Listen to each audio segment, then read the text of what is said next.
ప్రపంచ కార్మిక వర్గం హక్కులు సాధించుకున్నటువంటి రోజు. ఈ మేడే సందర్భంగా కార్మిక లోకానికి శుభాకాంక్షలు తెలియజేస్తా ఉన్నాం. ఈరోజు నిన్న సాయంత్రం 5 గంటల నుంచి ఇప్పటి 5 గంటల వరకు 24 గంటలలో మన రాష్ట్రంలో పాజిటివ్ కేసులు 6. మొత్తం కలిస్తే 1044 పాజిటివ్ కేసులు ఇక్కడ నమోదైనాయి. దాంట్లో నిన్న ప్రకటించినట్టుగా 28 మంది చనిపోవడం జరిగింది. ఈరోజు డెత్స్ లేవు. అదేవిధంగా నిన్నటి వరకు 442 డిశ్చార్జెస్ ఉండే, ఈరోజు 22 డిశ్చార్జ్ అవ్వడం జరిగింది. మొత్తం డిశ్చార్జ్ అయినటువంటి పేషెంట్ల సంఖ్య 464. మొత్తం ఈ క్షణానికి మా ఆధీనంలో ఉన్నటువంటి పేషెంట్ల సంఖ్య 552. నిన్న కొంచెం పెరిగింది. నిన్న 22, ఇవాళ 6. ఈ మధ్యకాలంలో కొన్ని పార్టీలు, కొంతమంది వ్యక్తులు టెస్టులు చేస్తలేరు, తక్కువ చేస్తున్నటువంటి ఆరోపణలు చేస్తూ ఉన్నారు. వాస్తవంగా అవగాహన ఉన్నవాళ్ళు కానీ, బాధ్యత కలిగిన వాళ్ళు కానీ ఇలాంటి ఆరోపణలు చేయరు. కానీ చేస్తున్నారంటేనే వాళ్ళ స్వప్రయోజనాలు ఇమిడి ఉన్నాయి తప్ప, దాగి ఉన్నాయి తప్ప దాంట్లో ప్రజాకోణం లేదు, ప్రజాక్షేమం అంతకంటే కూడా లేదు. టిఆర్ఎస్ పార్టీ అధినేతగా కేసీఆర్ గారు, ఈ రాష్ట్ర ముఖ్యమంత్రిగా ఇదే కోవిడ్ మీద అసెంబ్లీలో చర్చ జరుగుతున్నప్పుడు ప్రధానమంత్రి గారిని విమర్శిస్తూ ఆ సభలో కాంగ్రెస్ పార్టీ నాయకులు కామెంట్ చేసినప్పుడు, ఇది రాజకీయాలకు సంబంధించినటువంటి కాదు, ఈ కరోనా వైరస్ రాజకీయాలకు కానీ, కులానికి కానీ, మతానికి కానీ, ప్రాంతాలకు కానీ సంబంధించింది కాదు. ఇది ఈ విపత్తు, ఈ మహమ్మారి యావత్ ప్రపంచ మానవాళికి పెనుముప్పుగా మారిన సమస్య. దీన్ని ప్రపంచం కలిసికట్టుగా ఎదుర్కోవాలి. దేశం యావత్తు జాతి, మతం, కులం, పార్టీలు మర్చిపోయి జాతికి జాతి దీన్ని ఎదుర్కోవాల్సి అక్కడ ఉందని చెప్పి ముఖ్యమంత్రి గారు సభలో ప్రకటించి, మళ్ళీ ఎప్పుడు ప్రధానమంత్రి గురించి అంత సంకుచితంగా మాట్లాడదని చెప్పి మాట్లాడినాం. అంటే మా గొప్పతనం, మా బ్రాడ్నెస్ గది. కానీ అనేక రాష్ట్రాల్లో భారతీయ జనతా పార్టీ అధికారంలో ఉంది. కాంగ్రెస్ పార్టీ ఈ దేశంలో అనేక రాష్ట్రాల్లో అధికారంలో ఉంది. దీని విషయంలో, ఈ కరోనా వైరస్ విషయంలో WHO ప్రపంచ ఆరోగ్య సంస్థ ఈ కరోనా వైరస్ మీద ఎట్లా ఈ వైరస్ ఉంటుంది, దీన్ని ఎట్లా ఎదుర్కోవాలో ఆ గైడ్లైన్స్ ఇస్తుంది. ఆ ప్రపంచ ఆరోగ్య సంస్థ జారీ చేసినటువంటి గైడ్లైన్స్ మీద ఆధారపడి ఆయా దేశాలలో వాళ్ళు కూడా వాళ్ళ దేశం యొక్క పరిస్థితిని బట్టి, ఆ వైరస్ తీవ్రతను బట్టి వాళ్ళు కూడా కొన్ని గైడ్లైన్స్ ఇస్తారు. మన దేశంలో ఐసీఎంఆర్ గైడ్లైన్స్ జారీ చేసింది. ఐసీఎంఆర్ ఎంత క్లారిటీతో గైడ్లైన్స్ ఇచ్చిందంటే, గుడ్డెద్దు చేళ్ళ పడ్డట్టు ఎక్కడ పడితే అక్కడ టెస్టులు చేయొద్దు, ఇది సైంటిఫిక్ థింగ్ కాదు. ఏ ఇంట్లో అయితే కరోనా పాజిటివ్ పేషెంట్ వస్తారో ఆ ఇంట్లో ఎవరైనా సింటమ్స్ కనుక ఉంటే తప్పకుండా టెస్టులు చేయాలి. ఒకవేళ ఆ పాజిటివ్ వచ్చిన పేషెంట్ సీరియస్గా కనుక ఉంటే ఆ ఇల్లు కానీ ఆ చుట్టుపక్కల కాంటాక్ట్ కానీ పూర్తి స్థాయిలో స్వాబ్ కలెక్షన్ చేసి టెస్టులు చేయాలి. ఇంకా లేటెస్ట్ గైడ్లైన్స్లో ఈ టెస్టులు చేసిన తర్వాత పాజిటివ్గా వస్తే ఆ మనిషి సిమ్టమాటిక్గా కనుక ఉంటే, ఆ మనిషి సిమ్టమాటిక్గా కనుక ఉంటే రెండు ఇచ్చింది. సిమ్టమాటిక్గా కనుక ఉండి తప్పకుండా ట్రీట్మెంట్ అవసరమైతే హాస్పిటల్లో పెట్టాలి. కరోనా పాజిటివ్ ఉన్నప్పటికి కూడా ఆ పేషెంట్లో సిమ్టమ్స్ కనుక లేకపోయి ఉంటే, జ్వరం కానీ జలుబు కానీ ఇతరత్వ సమస్యలు లేకపోయి ఉంటే ఆ పేషెంట్ని ఇంట్లోనే పెట్టి, హాస్పిటల్ తీసుకోవాల్సిన అక్కడ ఇంట్లోనే పెట్టి మీరు ఐసోలేషన్లో ఉంచి అబ్జర్వ్ చేయొచ్చు అని. ఒకవేళ కనుక ఆయనకు ఐసోలేషన్లో ఉండేటువంటి స్తోమత లేకపోతే, ఆ ఫెసిలిటీ లేకపోతే, ఇల్లు పెద్దగా లేకపోతే ప్రభుత్వపరమైనటువంటి క్వారంటైన్ సెంటర్లు పెట్టి అబ్జర్వ్ చేయాలని చెప్పింది. ఇంత క్లియర్గా వాళ్ళు చెప్పినప్పటికీ కూడా ఈ ఐసీఎంఆర్ గైడ్లైన్స్ అన్ని కూడా ఇవాళ మీ దగ్గర మీకు ఇంతకుముందు ఇచ్చిన భారత ప్రభుత్వం జారీ చేసినటువంటి గైడ్లైన్స్ ఇంతకుముందు మీకు ఇచ్చిన, మళ్ళీ మీకు ఒకసారి పంపిస్తా. నేను ప్రతిపక్ష పార్టీల నాయకులకు బాధ్యత లేకుండా, అవగాహన లేకుండా మాట్లాడకండి. భారత ప్రభుత్వం జారీ చేసినటువంటి విధి విధానాలను, గైడ్లైన్స్ని చదువుకొని మాట్లాడితే మీకు గౌరవం దక్కుతుంది తప్ప, లేకపోతే ప్రజలు మిమ్మల్ని గౌరవించాలని చెప్పి నేను మనవి చేస్తా ఉన్నాం. రెండవది, దాని ప్రకారంగా ఇవాళ ఒకరోజు తక్కువ వస్తే ఒకరోజు ఎక్కువ వస్తాయి. టెస్ట్ చేయకపోవడం వల్ల ఇక్కడ తక్కువ కేసులు రావట్లేదు. ఇక్కడ ఎందుకు తక్కువ కేసులు వస్తున్నాయంటే, నాకు తెలిసి మార్చి 2వ తారీఖు నాడు ఫస్ట్ కేసు వచ్చింది. ముఖ్యమంత్రి గారు తక్షణమే దీని పట్ల ఉదాసీనంగా ఉండద్దు, అప్రమత్తంగా ఉండాలి, మీకు ఎన్ని వందల కోట్ల రూపాయలను ఖర్చు పెడతాం, యావత్ తెలంగాణ ప్రభుత్వ యంత్రాంగాన్ని దీనికోసమే వాడండి, ఇది ఒక ఆరోగ్య సంస్థ, ఒక హెల్త్ డిపార్ట్మెంట్ డీల్ చేసే అంశం కాదు.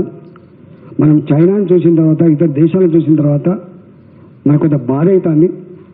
అంత ఉన్నతమైన అభివృద్ధి చెందిన దేశాలే ఇటలీ, స్పెయిన్, బ్రిటన్, అమెరికా లాంటి దేశాలే విలువలాడుతూ ఉంటే మరి మన దగ్గర అన్ని వెంటిలేటర్లు లేవు, మనకు అంత ఫెసిలిటీ లేదు, మనకు జనాభా డెన్సిటీ ఎక్కువ, ఎడ్యుకేషన్ తక్కువ మనకని చెప్పి వారు భావించి మమ్మల్ని అప్రమత్తం చేసి అన్ని రకాల సౌకర్యాలు కల్పించింది. ఒక సందర్భంలో భారత ప్రభుత్వానికి ఒక విజ్ఞప్తి చేసినాం మేము. ముఖ్యమంత్రి గారు ప్రధానమంత్రి గారు విజ్ఞప్తి చేశారు, ఇది ఈ దేశంలో పుట్టిన వైరస్ కానప్పుడు, ఈ వైరస్ ఇతర దేశాల నుంచి ఇంపోర్ట్ అవుతున్నప్పుడు, ఈ ఇంపోర్ట్ ఎక్కడైతుందో, ఎక్కడి నుంచి అవుతుందో తెలిసినప్పుడు ఎందుకు మీరు విమానాలను రద్దు చేయట్లేదు అని చెప్పి అడిగారు. కొద్ది మంది మీద ప్రేమ ఉండవలసిందే. నా కొడుకు అమెరికాలో కూడా ప్రేమ ఉంటుంది, మా డిఎంఈ గారి బిడ్డ లండన్లో ఉంటారు, ప్రేమ ఉంటుంది, కాదనలేదు. కానీ పిడికడి మంది కోసం ఎందుకు దేశం యొక్క ఆరోగ్య పరిస్థితిని మీరు పనంగా పెడతారని చెప్పి మేము కోరి, మీరు దీనికి కారణమైనటువంటి ఫ్లైట్లను రద్దు చేయమని చెప్పి కోరిన మొట్టమొదటి రాష్ట్రం తెలంగాణ.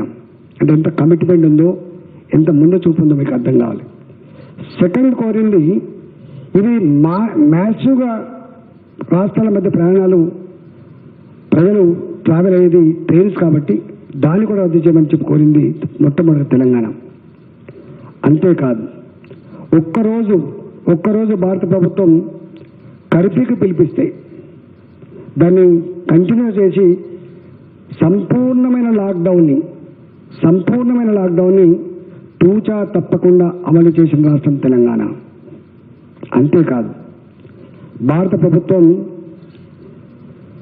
మే 3వ తారీఖు వరకు లాక్డౌన్ ప్రకటిస్తే తెలంగాణ రాష్ట్ర ప్రభుత్వం ఇంకొక అడుగు ముందుకేసి 3వ తారీఖు కాదు, అవసరమైతే 7వ తారీఖు వరకు అని చెప్పి మే 7వ తారీఖు వరకు కూడా లాక్డౌన్ ప్రకటించిన రాష్ట్రం తెలంగాణ.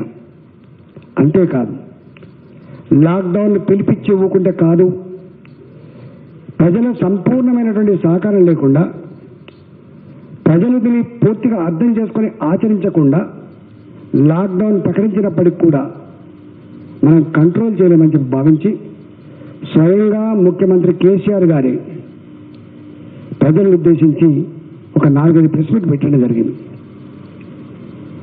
ఆ 4-5 ప్రెస్ మీట్ల సందర్భంగా గ్రామీణ ప్రాంత ప్రజానీకానికి మీ ఊర్లకు ఎవరిని రాకుండా కంచెలు వేయండి, రాళ్లతో కట్టడాలు కట్టండి, రోడ్లకు ట్రెంచులు కొట్టండి అని చెప్తే ఆ ఊర్లో ఉన్న సర్పంచ్ గారు కానీ ఇతర పెద్దలు కానీ ట్రెంచులు కొట్టి కాపలా కాసిన చరిత్ర తెలంగాణలో ఉంది.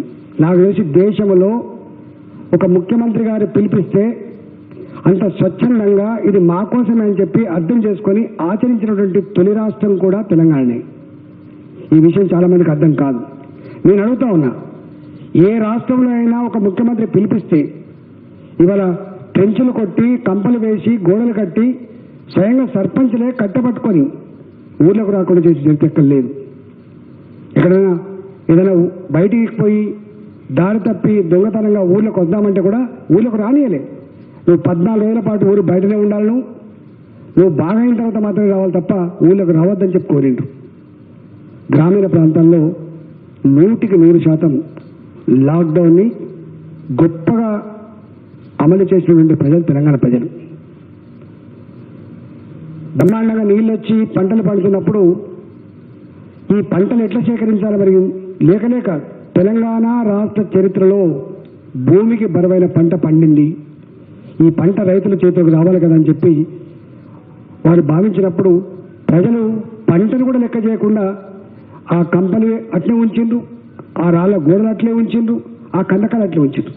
చివరికి మేము పోయి బతలాడుకొని మేము అడిగినాం ముఖ్యమంత్రి గారిని, సార్ మీరు మళ్ళీ పిలుపు ఇవ్వకపోతే ఆ కంపెనీ పోవు, పిలుపు ఇవ్వకపోతే ట్రాక్టర్లు ఊరికి రావు, హమాలీలు ఐకేపీ సెంటర్లకు పోరు, మహిళా సంఘాలు వడ్లు కొనుగోలు దగ్గర రారు అని చెప్తే మళ్ళీ స్వయంగా వారు పిలిపిస్తేనే ఐకేపీ సెంటర్ దగ్గరికి హమాలీలు వచ్చిండ్రు, ఐకేపీ సెంటర్ నడపడానికి మహిళలు వచ్చిండ్రు, ట్రాక్టర్లు నడపడంలో వచ్చిండ్రు. అట్లా వచ్చి ఇలా అంటే ఎంత ఎఫెక్టివ్గా దీన్ని ప్రపంచవ్యాప్తంగా అమెరికా కావచ్చు, బ్రిటన్ కావచ్చు, ఇటలీ కావచ్చు, స్పెయిన్ కావచ్చు, ఇలా భారతదేశం కావచ్చు, దీనికి మందు లేదు, దీనికి వ్యాక్సిన్ లేదు, దీనికి ఉన్నదన్న ఏకైక సూత్రం ఐసోలేషన్లో ఉండడం, ఎవరి ఇంట్లో వాళ్ళు ఇంకొక మనిషి కాంటాక్ట్ కాకుండా ఉండడమే దీనికి పరిష్కారం అని చెప్పి భావిస్తూ ఉంటే దాన్ని అమలు చేసిన రాష్ట్రం తెలంగాణ. మన కమిట్మెంట్ని చూసి, మన ప్రజల చైతన్యాన్ని చూసి, మన ప్రజల యొక్క ఐక్యతను చూసి అమెరికా వాళ్ళు ఇవాళ హర్షం వ్యక్తం చేసిండ్రు. మన గడ్డ మీద పుట్టి అమెరికాలో ఉన్నవాళ్ళు, లండన్లో ఉన్నవాళ్ళు, ఇటలీలో ఉన్నవాళ్ళు ఇవాళ భారతదేశం ఒక గొప్పతనం ఏందో, తెలంగాణ గొప్పతనం ఏందో మాకు అర్థమైందని చెప్పి వాళ్ళు మాట్లాడుతూ ఉంటే మన విధానాన్ని, మన లాక్డౌన్ని ఇంత గొప్పగా అమలు చేసిందని చెప్పి మేధావులు కావచ్చు, డాక్టర్లు కావచ్చు, సంఘ సంస్కర్తలు కావచ్చు అనేక మంది అప్రిషియేట్ చేస్తూ ఉంటే దాన్ని జీర్ణించుకోలేని కొద్దిమంది వ్యక్తులు మీరు టెస్టులు చేస్తున్నారు. టెస్టులు కాదు, ఒకవేళ కనుక తెలంగాణలో లాక్డౌన్ని లేదా మనం ఇచ్చిన కార్యక్రమాన్ని కనుక తూచా తప్పగా అమలు చేసి ఉండకపోతే ఇవాళ కర్నూలు లాగా అయ్యేది మనం, ఒక గుంటూరు లాగా అయ్యేది మనం. మీకు తెలిసి ఎలా హైదరాబాద్ అనేది ఒక బొంబాయి నగరం లాంటిది, హైదరాబాద్ ఒక బెంగళూరు నగరం లాంటిది, ఒక మద్రాసు నగరం లాంటిది. ఇంత జనాభా, ఇంత డెన్సిటీ, ఇక్కడ కాస్మోపాలిటన్ కల్చర్, అన్ని రాష్ట్రాల వాళ్ళు ఇక్కడ బతికేటువంటి ఈ రాష్ట్రాల్లో ఇవాళ మనం కనుక మర్కజ్ కాంట్రాక్ట్స్ని చేసి వెంటాడి కనుక పట్టుకోకపోతే, టెస్టులు చేయకపోతే ఇవాళ మొత్తం దేశంలో అత్యధిక కేసులు ఉండేటువంటి నగరంగా హైదరాబాద్ ఉండేది. నేను అడుగుతా ఉన్నా మమ్మల్ని విమర్శించే బీజేపీ పార్టీ నాయకులకి, ఢిల్లీ పోలీస్ మీ కంట్రోల్లో ఉంటుంది, లా అండ్ ఆర్డర్ మీ కంట్రోల్లో ఉంటుంది, ఎందుకు నువ్వు మర్కజ్లో ప్రపంచవ్యాప్తంగా కరోనా వైరస్ వచ్చినప్పటికీ కూడా ఇతర దేశాల నుంచి అలౌ చేసి మీకు వస్తుందని తెలిసి కూడా కాంగ్రిగేషన్లో ఇది వ్యాప్తి చెందుతుందని అర్థమై కూడా పర్మిషన్ ఇచ్చింది మీరు, నిమ్మకు నీరెత్తినట్టుగా చూసింది మీరు, బాధ్యత లేకుండా ప్రవర్తించింది మీరు. కానీ తెలంగాణ రాష్ట్రం ఎక్కడో ఇండోనేషియా నుంచి వెళ్ళి ఢిల్లీకి వచ్చి ఢిల్లీలో మర్కజ్లో పాల్గొని వాళ్ళు పెద్ద పిల్లలు దిగి కరీంనగర్కి వస్తే 16th మార్చ్ 16వ తారీఖు మార్చి నాడు ఐడెంటిఫై చేసుకొని తక్షణమే మేము టెస్టులకు పంపితే పాజిటివ్ వస్తే దేశాన్ని అలర్ట్ చేసిన రాష్ట్రం తెలంగాణ, దేశాన్ని అలర్ట్ చేసిన రాష్ట్రం తెలంగాణ. 1244 మందిని మర్కజ్లో పాల్గొన్న వాళ్ళకు గుర్తించి, మీకు తెలుసు వాళ్ళని పట్టుకోవడానికి పోతుంటే ఆ 1244 మంది ట్రేస్ అవుట్ చేసి ఇంటికి పోయి పట్టుకొని రావడానికి ప్రయత్నం చేస్తే మా పోలీసుల మీద దాడి చేసిండ్రు, మా వైద్య ఆరోగ్య శాఖ అధికారుల మీద దాడులు చేసిండ్రు. మాకు జ్వరం లేదు, మాకు తుమ్ములు లేవు, మాకు దగ్గు లేదు, మాకు జలుబు లేదు, మాకు సిమ్టమ్స్ లేవు, కావాలని మమ్మల్ని వచ్చేస్తానని చెప్పినప్పుడు కూడా నథింగ్ డూయింగ్ అని చెప్పి పట్టుకొచ్చినాం. మేము పట్టుకొచ్చి 250 పైబడి అక్కడి నుంచి వచ్చిన వాళ్ళకి పాజిటివ్ వచ్చింది. వాళ్ళ నుంచి దాదాపు 10,000 పైచిలకు వాళ్ళని వాళ్ళ కాంట్రాక్ట్స్ గుర్తించి టెస్టులు చేసి దాదాపు ఇవాళ most of the cases 90% cases in Telangana ఇవాళ ఆ కాంట్రాక్ట్స్ కేసెస్ దాన్ని ఎఫెక్టివ్గా అమలు చేసినాం. కాబట్టి ఆ జోన్లలో ఎక్కడైతే ఈ కేసులు ఐడెంటిఫై అయినాయో మీకు తెలిసి ఇలా సూర్యాపేటలో ఇచ్చింది. సూర్యాపేటలో వచ్చినప్పుడు మేము భయపడ్డాం ఇది ఏమైనా కమ్యూనిటీకి స్ప్రెడ్ అయిందా అని, కానీ ఎక్కడ కమ్యూనిటీకి స్ప్రెడ్ కాలేదు. 19వ తారీఖు లాస్ట్ కేసు వికారాబాద్లో వచ్చింది, 21వ తారీఖు లాస్ట్ కేసు సూర్యాపేటలో వచ్చింది, 24వ తారీఖు లాస్ట్ కేసు గద్వాల్లో వచ్చింది. అప్పటి నుంచి మళ్ళీ కేసులు లేవు. అంటే ఇంత జిమ్మేదారితనంతో, ఇంత బాధ్యతతో, ఇంత అవగాహనతో, ప్రజల ప్రాణాలు కాపాడే తపనతో పనిచేసినాం కాబట్టి అది ఆగింది తప్ప, లేకపోతే ఇవన్నీ బంద్ చేసుకొని మరకజ్ వచ్చిన వాళ్ళని వదిలిపెట్టుకొని వాళ్ళకి సన్మానాలు చేసుకొని మంచిగా వాళ్ళతో మంచిగా మీటింగ్లు పెట్టుకొని నిద్రపోలే ఈ ప్రభుత్వం, ఉపేక్షించిన ఈ ప్రభుత్వం. మేము పెద్దలతో మాట్లాడినాం, ఆ పెద్దలతో మాట్లాడినాం. మేము ఇది ఉపేక్షించేది కాదు సుమా, దీనికి ఎగ్జామ్షన్స్ లేవు, నథింగ్ డూయింగ్, చాలా కఠినంగా వ్యవహరిస్తామని చెప్పి మొట్టమొదటిసారి చెప్పిన రాష్ట్రం కూడా తెలంగాణ. ఎవరిని వదిలిపెట్టలే, ఎక్కడ కూడా అది చేయలే. అప్పీల్ చేసిన ముఖ్యమంత్రిగా కొద్దిమంది వ్యక్తుల యొక్క అతిసాహసంతో రాష్ట్రం నష్టపోయే ప్రమాదం ఉంది, దేశం నష్టపోయే ప్రమాదం ఉందని చెప్పి హెచ్చరించిన రాష్ట్రం తెలంగాణ. అందుకని ఇవాళ ఇంత పగడిబందీగా ఈ కార్యక్రమాన్ని అమలు చేసినాం. నిన్న 22 కేసులు వచ్చినాయి. ఎట్లొచ్చినాయి? పాడి షరీఫ్ మర్కజ్ కాంట్రాక్ట్స్ నుంచి వెళ్ళి 2 వ్యక్తులు ఆ మార్కెట్లో పనిచేస్తారు, దుకాణంలో పనిచేస్తారు, 3 కుటుంబాలకు వచ్చినాయి. ఇప్పటి వరకు ఎక్కడ కూడా 1044 కేసులలో ఇవాళ 6 కేసులు వచ్చినాయి. 6 కేసులలో ఒక ఆయన ఇప్పుడు ఈ హాస్పిటల్లో పాజిటివ్ కేసు ఎవరైతుందో ఒక 5 పాజిటివ్ కేసులు ఇళ్ళన్నీ ఉన్నాయి. ఇంతకుముందు పాజిటివ్ కేసుతో ఎవరైతే హాస్పిటల్ ఉన్నారో వాళ్ళ కుటుంబ సభ్యులే 5 మంది ఉన్నారు. ఇలా ఒక్కరు ట్రేస్ అవుట్ చేస్తున్నాం. అంటే ఇప్పటిదాకా 1044 కేసులు వస్తే 1044 మందిలో కొన్నిసారి కేసులు మీద ఒకటి 22 దాకా కొంత ట్రేస్ అవుట్ కాదు, కానీ ఆల్మోస్ట్ అన్ని కేసులు వాటి కూడా ఛేదిస్తాను. 22 మంది కూడా ఎక్కడెక్కడ వాళ్ళు భోజనం చేసిండు, ఎవరితో వచ్చింది, ఎక్కడి నుంచి వచ్చింది, డబ్బులు తీసుకుంటూ వచ్చిందా, కూరగాయలకు పోతొచ్చిందా, మార్కెట్కి పోతొచ్చిందా, ఎక్కడన్నా వేరే పద్ధతులు వచ్చినా ట్రేస్ అవుట్ చేస్తారో ఎక్కడ కూడా ఉపయోగించారు. గది సిస్టమ్. మనిషికి పాజిటివ్ రాగానే ఈ మనిషితో ఎన్ని కాంటాక్ట్లు ట్రేస్ చేయడం ఇంపార్టెంట్, ట్రీట్ చేయడం ఇంపార్టెంట్. ఇవాళ అంతేకాదు, అసలు ఎంత గొప్పగా అంటే దేశంలో మొత్తంగా ఇవాళ కోలుకున్న వాళ్ళ సంఖ్య కూడా ఇంత ఫాస్ట్గా రిజల్ట్ వచ్చిన రాష్ట్రం కూడా తెలంగాణ. చాలామంది మనం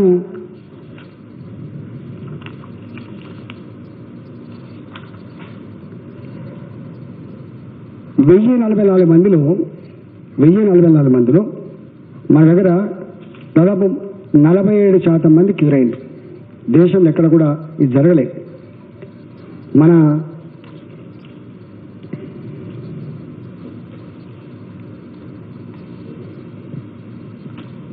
అదేవిధంగా ఎక్విప్మెంట్ విషయంలో ఎంత ఆందోళన ఉండడం, మనకు వచ్చే నాటికి ఏమి లేకుండే, కానీ ఇవాళ దాదాపు 10 లక్షలకు సరిపడా N95 మాస్కులు సమకూర్చుకున్నాం. దాదాపు 6 లక్షలకు సరిపడా పీపీ కిట్ సమకూర్చుకున్నాం. ఎవరు ఇంత గొప్పగా ప్రకటించలే. 20,000 మందికి ఆక్సిజన్ పెట్టి, ఐసీయూలు పెట్టి, వెంటిలేటర్లు పెట్టి వైద్యం చేయగలిగే సత్తా ఉంది. ఇంకొక 80,000 మందికి ఐసోలేషన్లో పెట్టి ట్రీట్మెంట్ చేసే సత్తా ఉంది. ఒక మాట చెప్పడం 1,00,000 మందికి కూడా మేము సిద్ధంగా ఉన్నామని చెప్పి ప్రకటించడం. ఇవాళ ఎంత బాధేదంటే కేంద్ర బృందం వచ్చింది ఇక్కడికి. గత 7 రోజులుగా కేంద్ర బృందం వచ్చింది. మీరు తెలుసు, మీరు ప్రత్యక్షంగా చూసిండ్రు. గచ్చిబౌలి హాస్పిటల్ పోయిండ్రు, అబ్బురపడ్డారు, ఇంత గొప్పగా ఉందా తెలంగాణని. గాంధీ హాస్పిటల్ పోయిండ్రు, హర్షించకుండా ఉండలేకపోయిండ్రు వాళ్ళు. కింగ్కోటి హాస్పిటల్ పోయిండ్రు, చాలా గొప్పగా ఉంది, కానీ ఒక ఏ రూమ్కు ఆ రూమ్ కొంచెం లాక్టో ఇంకా బాగుండని చెప్పిండ్రు. నిన్న నాకు అనుకుంటే శైలజ్ వాళ్ళు శ్రీవాత్సవ అనుకుంటా హోమ్ సెక్రటరీ గారు నిన్న ఢిల్లీ నుంచి ప్రెస్ మీట్లో గొప్పగా హర్షించిండ్రు. ఇప్పటి వరకు ప్రధానమంత్రి గారు ముఖ్యమంత్రి గారిని, ఆరోగ్య శాఖ మంత్రి హర్షవర్ధన్ గారు నన్ను, మా ప్రీతి గారు మమ్మల్ని, అదేవిధంగా కేంద్ర బృందం మీరు నిన్న ప్రకటించింది, ఇలా ఈనాడు పేపర్ అన్నిటి పేపర్లు వచ్చింది, గొప్పగా పనిచేస్తున్న రాష్ట్రం తెలంగాణ అని చెప్పి మాట్లాడుతూ ఉంటే వాళ్ళను కూడా ఈ బీజేపీ నాయకులు కొంతమంది పోయాట. ఇది నిజమేనా? మీరు తిరుగుతున్నది నిజమే, కానీ మీరు చెప్తున్నది నిజమేనా అని మాట్లాడుతున్నట్టే. అంటే వాళ్ళ ప్రభుత్వంలో పనిచేసే వాళ్ళ బృందాలు వాళ్ళను కూడా అనుమానించే పరిస్థితి వచ్చిందంటే అంటే వీళ్ళు ఏం కోరుతున్నట్టు? అంటే కరోనా పోవద్దని కోరుతున్నారా? కరోనా కంటిన్యూ కావాలని కోరుతున్నారా? ప్రజలు ఇట్లా లాక్డౌన్లో ఉండాలని కోరుతున్నారా? ప్రజలు ఆర్థికంగా కుంగిపోవాలని కోరుతున్నారా? ప్రజలు ఆకలితో అలమటించాలని కోరుకుంటున్నారా? వాళ్ళు సమాధానం చెప్పాలి. ఏదైనా మంచి జరిగితే, రాష్ట్రానికి మంచి జరిగితే సంతోషపడాల్సిన పోయి కలిసి కాళ్ళలో కట్టపెట్టే ప్రయత్నం చేసేది ఇది మంచిది కాదు. మేమేం చేస్తున్నామో మీరేం చేస్తున్నామో ఒకసారి చూసుకోండి. ఇవాళ తెలంగాణ రాష్ట్ర ప్రభుత్వం మీద సంపూర్ణమైన విశ్వాసం ఉంది మా ప్రజలకి.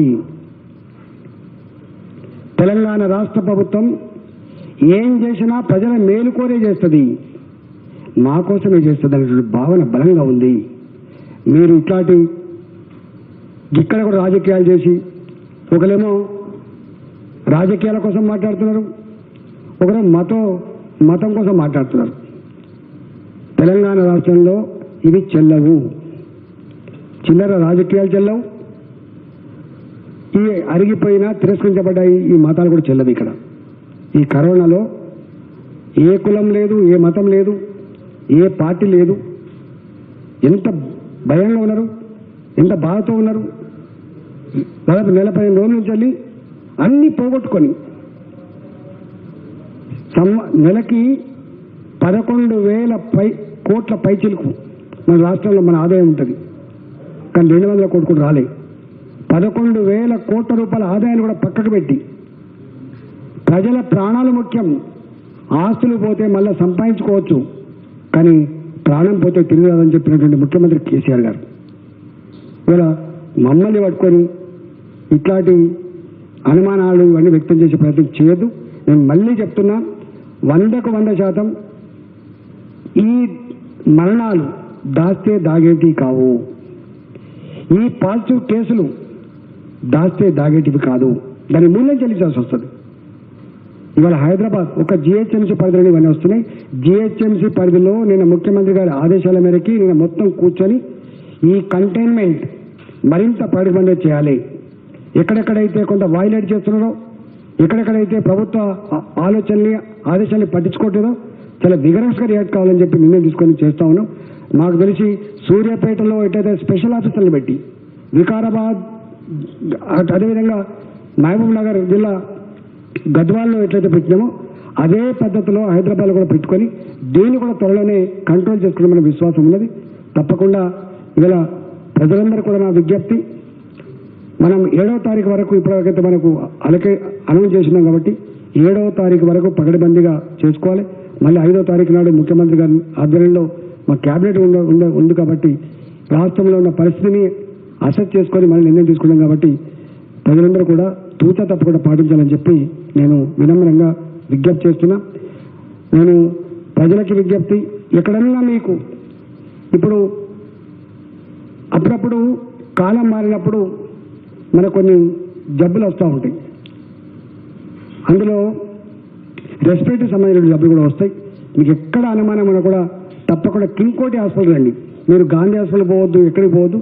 మీకైనా సిమ్టమ్స్ కనుక ఉంటే రావాల్సిన జాగా కింగ్కోటి హాస్పిటల్. ఇలా సారీ కేసులని ఏదో చెప్తున్నామో అలాంటి కేసులు రావాల్సిన అక్కడికే. తప్పకుండా అక్కడ టెస్టులు చేసుకొని మనం పాజిటివ్ వస్తే ఏం చేయాలి, నెగిటివ్ వస్తే ఏం చేయాలో చూస్తూ ఉన్నాం. మీకు పూర్తి స్థాయిలో ఇలా మీకు మళ్ళీ బ్రహ్మాండంగా పెట్టి ఇలా కాపాడి బయట పంపించడం మీరు చూస్తాను. కరోనాలో ఇప్పుడు చనిపోయినటువంటి వాళ్ళ శాతం కూడా మన దగ్గర చాలా తక్కువ, 2.5, 2.5% మాత్రమే. భారతదేశంలో 3.5% చచ్చిపోతే తెలంగాణలో చనిపోయింది కేవలం 2.5% మాత్రమే. నేను చూసిండు 20 రోజుల పాప మన హాస్పిటల్ ఉంటే 21 డేస్కి బాగు చేసి ఇంటికి పంపించిన చరిత్ర మనదే. ఇవాళ అనేక మందికి ఇవాళ మా దగ్గర ఫోటోలు ఉన్నాయి, ఎట్లా వాళ్ళు నయమైపోయిందో ఫోటోలు ఉన్నాయి.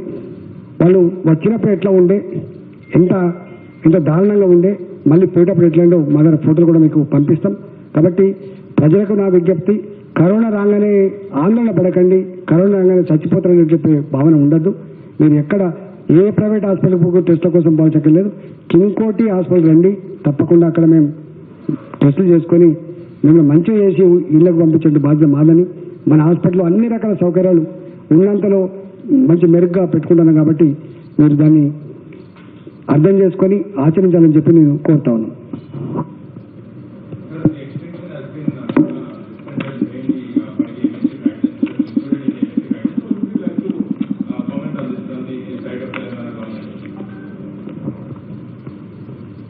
మేము ఆల్రెడీ 7వ తారీఖు వరకు ఉన్నాం. మాది నిర్ణయం ఇట్లా ఇండివిజువల్ చెప్పే నిర్ణయం ఉండదు. మాది క్యాబినెట్ ఉంటుంది. మేము మళ్ళీ కూర్చొని మా రాష్ట్ర పరిస్థితుల్లో చర్చించుకోవాలి. ఆనాడు మా రాష్ట్ర పరిస్థితి ఆధారపడి మేము 7వ తారీఖు తగ్గించుకున్నాం. ఇవాళ మళ్ళీ మా రాష్ట్ర పరిస్థితుల మీద 5th నాడు మా క్యాబినెట్ ఉంది. తప్పకుండా ఆ రోజు మళ్ళీ మేము ప్రకటిస్తాం. సార్, ప్రస్తుతం గ్రీన్ జోన్స్ లో ఉన్న దగ్గర 33% ఆఫ్ యాక్టివిటీస్ చేసుకోవడానికి సెంట్రల్ గవర్నమెంట్ పర్మిషన్ ఇచ్చింది. ఇప్పుడు ఇక్కడ తెలంగాణ రాష్ట్రంలో ఉన్న గ్రీన్ జోన్స్ లో సడలింపులు ఏమైనా ఉండబోతున్నాయి?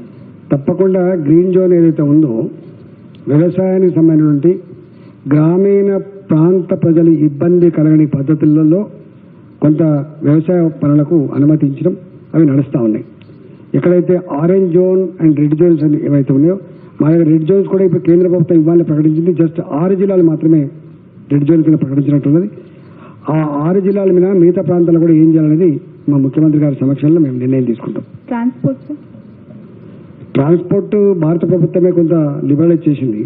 అన్ని రాష్ట్రాలు, ఏ రాష్ట్రం కూడా ట్రాన్స్పోర్ట్ నాపద్దని చెప్పింది. ఎందుకంటే అది వేల మంది జమ కొట్టేటువంటి అంశం కాదు కాబట్టి కొంత ఇబ్బంది, నిత్యావసర సరుకులు ఇతరత్ర ఇబ్బందితో కూడుకున్నవి ఐడెంటిఫై చేసే వాళ్ళు ఇచ్చింది కాబట్టి అవన్నీ కూడా నడుస్తూ ఉంటాయి. భారత ప్రభుత్వం ఏ వీటికైతే కొన్ని ఎగ్జామ్షన్స్ ఇచ్చిందో అన్ని రాష్ట్రాలకు సంబంధించి అవన్నీ కూడా యథావిధంగా కొనసాగుతాయి.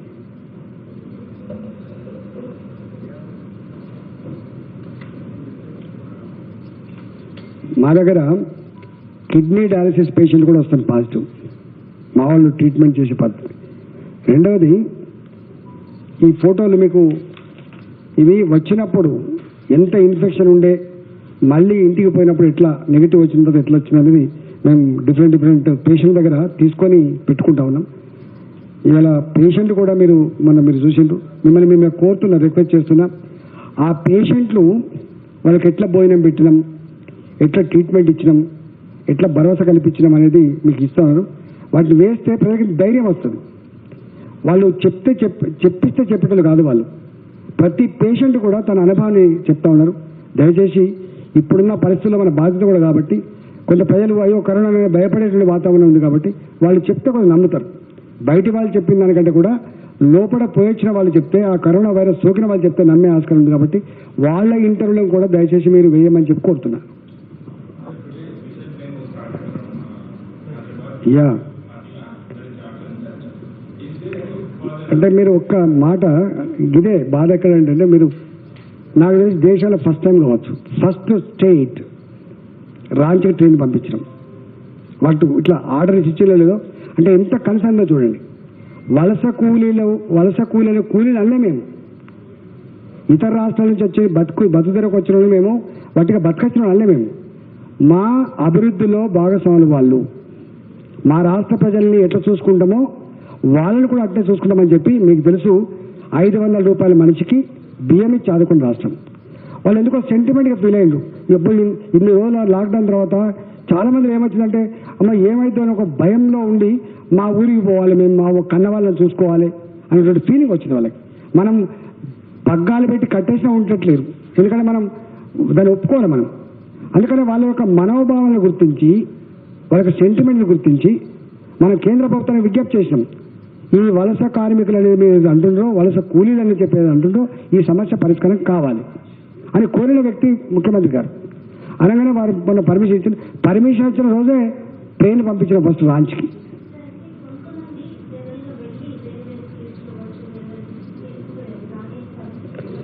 అవన్నీ క్లియర్ అయిపోయినాయి. దాదాపుగా మన వాళ్ళు మద్రాసుకు పోయినా, మన వాళ్ళు ఆంధ్రప్రదేశ్లో ఉన్నా, మన వాళ్ళు ఇతర దగ్గర ఉన్నా కూడా వస్తూ ఉన్నారు. ఎక్కడెక్కడ రాష్ట్రాలు కూడా లిబరలైజ్ చేసినాయి, వస్తూ ఉన్నారు. వచ్చిన వాళ్ళని ఏం చేయాలో కూడా ప్రోటోకాల్ ఉంది. ఇప్పుడు వాళ్ళు గైడ్ లైన్స్ ఇచ్చిండ్రు.